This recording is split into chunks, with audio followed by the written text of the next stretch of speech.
coming. I had no idea it was coming as fast as it was. And as I was pulling into my driveway, I had planned on coming home to help get cattle. And as I was pulling into my driveway, my mom called me and said, "You need to get out of there."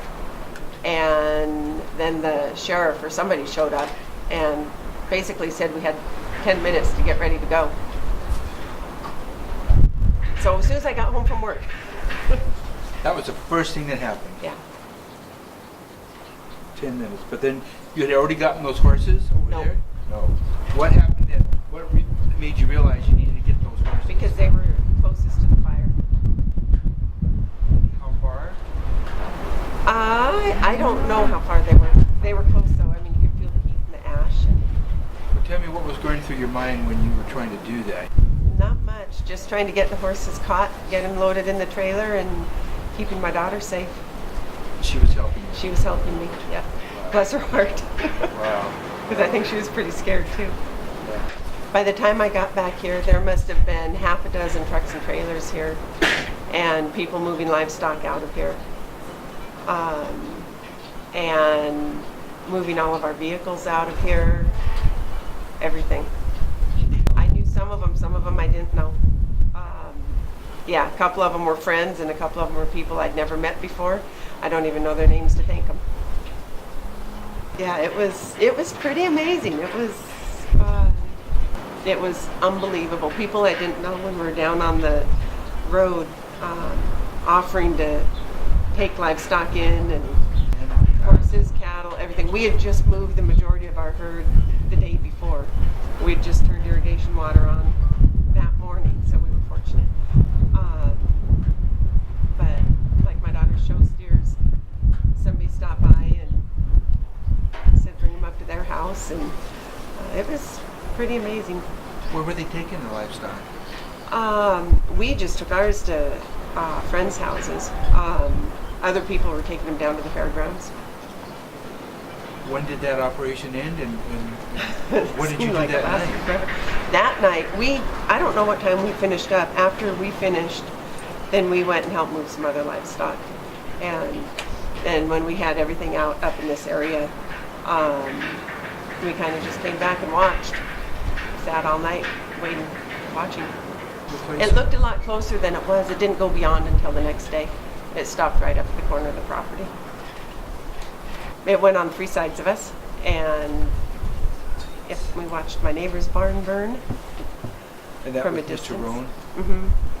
He Jay- lost a lot. But I think all of us were pretty fortunate because we didn't lose any lives, didn't lose any livestock. I think we're pretty fortunate overall. After about 36 hours or so, I was down below. I have another pasture about a mile down the road. And I was there watching up here, and I saw JP's barn go up in flames, and I figured our place was next, and I figured it was going to be gone. And everything would have been fine if my friend hadn't come and put her arm around me. That was it. And then we watched the firefighters drop the fire retardant on the place, and it was so smoky you couldn't even see the flames. And then have some pictures of them dropping it, and watch the helicopters drop water on it. But you know, we came in at one point with the firefighters, and he asked us which buildings I wanted to save, and I told him my barn, my old barn, and my house. And he radioed up the coordinates and said let everything else burn. And that's how close it was. But you know, we were so fortunate because there's a lot of people that lost a lot of stuff. So we made the decision. We took just the bare necessities, the computer, passports, and us, and a change of clothes, and got the animals out, got everybody out, but everything else is just stuff. It would have been sad to lose it all. It would have been really sad. A lot of memories, but fortunately we didn't have to worry about it. We had 0 damage, and you can still see the red from the fire retardant on the fence, and I found big embers in the alleyway where the fire retardant was. But everything's grown back, and as I said, we were lucky. We were very fortunate. I know right after we were cleared, well, we weren't really cleared to come back in, but there wasn't anything left to burn, so we were relatively safe. I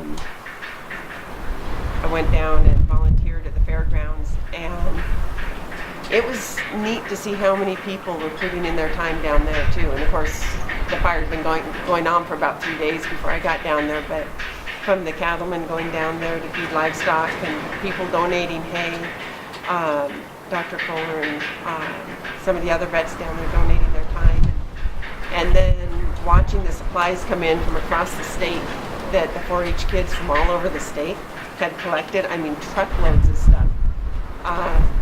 It was absolutely amazing.